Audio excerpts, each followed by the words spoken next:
आज हम बात करने वाले हैं जितेंद्र मरावी के बारे में। यह आखिर कौन है और यह बहुचर्चित कैसे हुआ और सोनू मंडावी को एक क्रांतिकारी के रूप में क्यों देखा जाता है।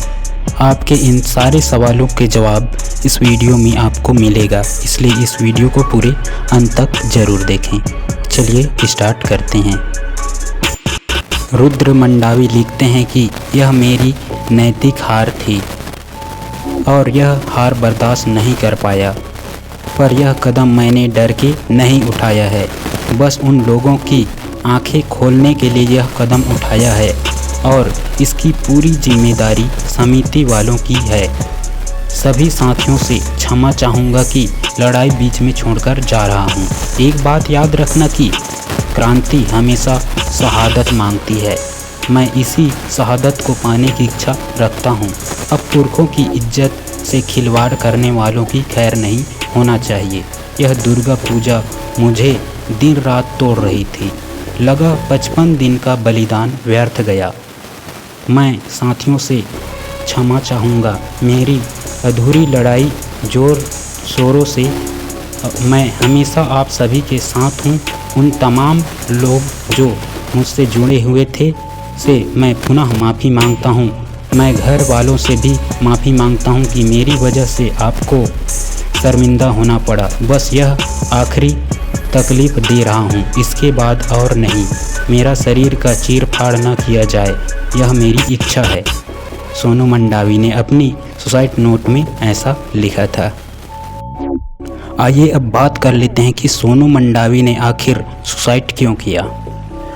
आपको बता दें, 9 अक्टूबर 2019 को आदिवासी बहुल्य राज्य छत्तीसगढ़ के सूरजपुर जिले के केतका गांव में जितेंद्र मंडावी सोनू मरावी ने फांसी लगाकर खुदकुशी कर ली, क्योंकि उसके घर में ज़बरदस्ती दुर्गा पूजा कराई गई। जितेंद्र के मित्र रुपेश मरकाम ने बताया कि स्थानीय स्तर पर दुर्गा पूजा समिति का गठन हुआ था। इसमें जितेंद्र के पिता धनसाय मरावी भी शामिल थे। रुपेश ने यह भी बताया कि समिति के बैठक में जितेंद्र के पिता पर दबाव डाला गया कि उनके बेटा जो है दुर्गा का विरोध करता है, उसे समझाया जाए। रुपेश का कहना है कि जितेंद्र के पिता को अपने घर में दुर्गा पूजा करने का संकल्प लेने को भी कहा गया था। रुपेश मरकाम और उनके अन्य साथियों द्वारा कोराम और विजय मरपोच्ची के मुताबिक जितेंद्र अपने पिता से नाराज़ हो गया था कि जिन कारणों से वह महिषासुर और रावण के अपमान का विरोध कर रहा है। जिस विचारधारा के लिए वह जेल गया, वही पूजा उसके घर में हुई।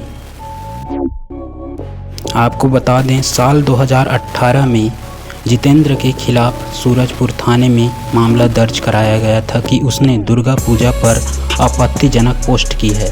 इस मामले में पुलिस ने जितेंद्र को गिरफ्तार किया था और अदालत के निर्देश पर उसे 55 दिनों के लिए जेल में रहना पड़ा था।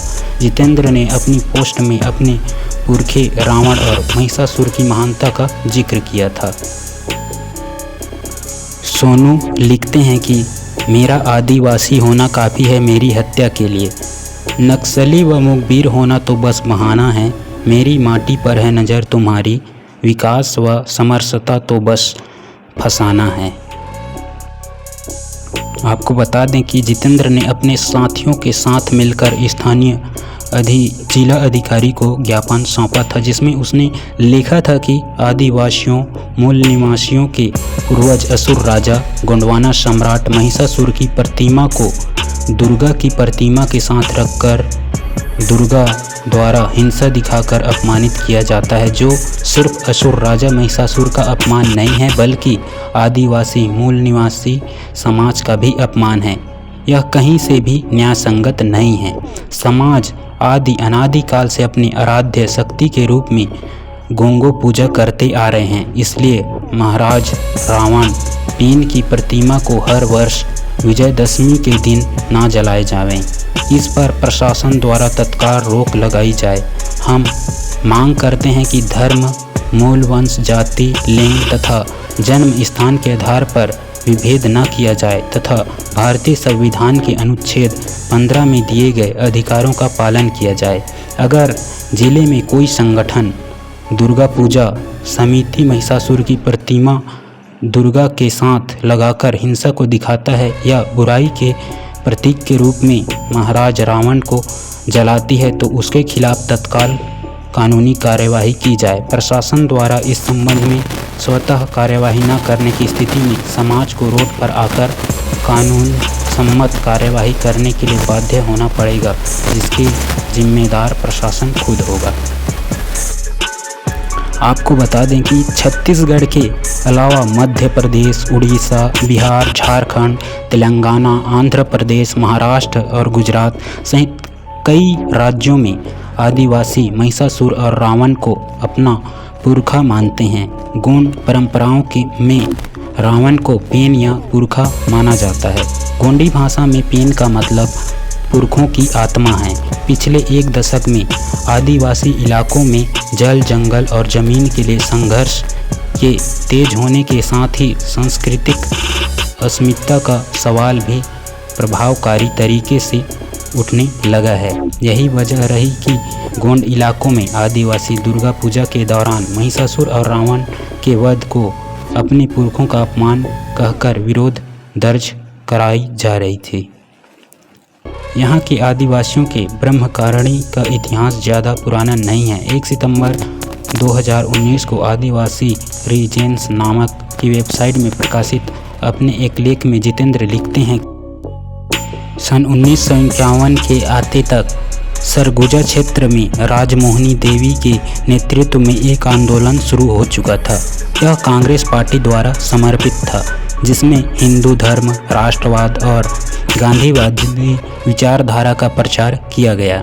राजमोहिनी देवी आंदोलन ने महुआ की शराब पर पाबंदी का आह्वान किया, मांस का त्याग करना, गाय की पूजा करना, अहिंसा का पालन करना और महात्मा गांधी आदि की शिक्षाओं का पालन करना आदि का प्रचार प्रसार किया गया। आंदोलन के दौरान ग्राम के देवताओं को शुद्ध करने और उन्हें भगत बनाने का भी प्रचार प्रसार किया गया।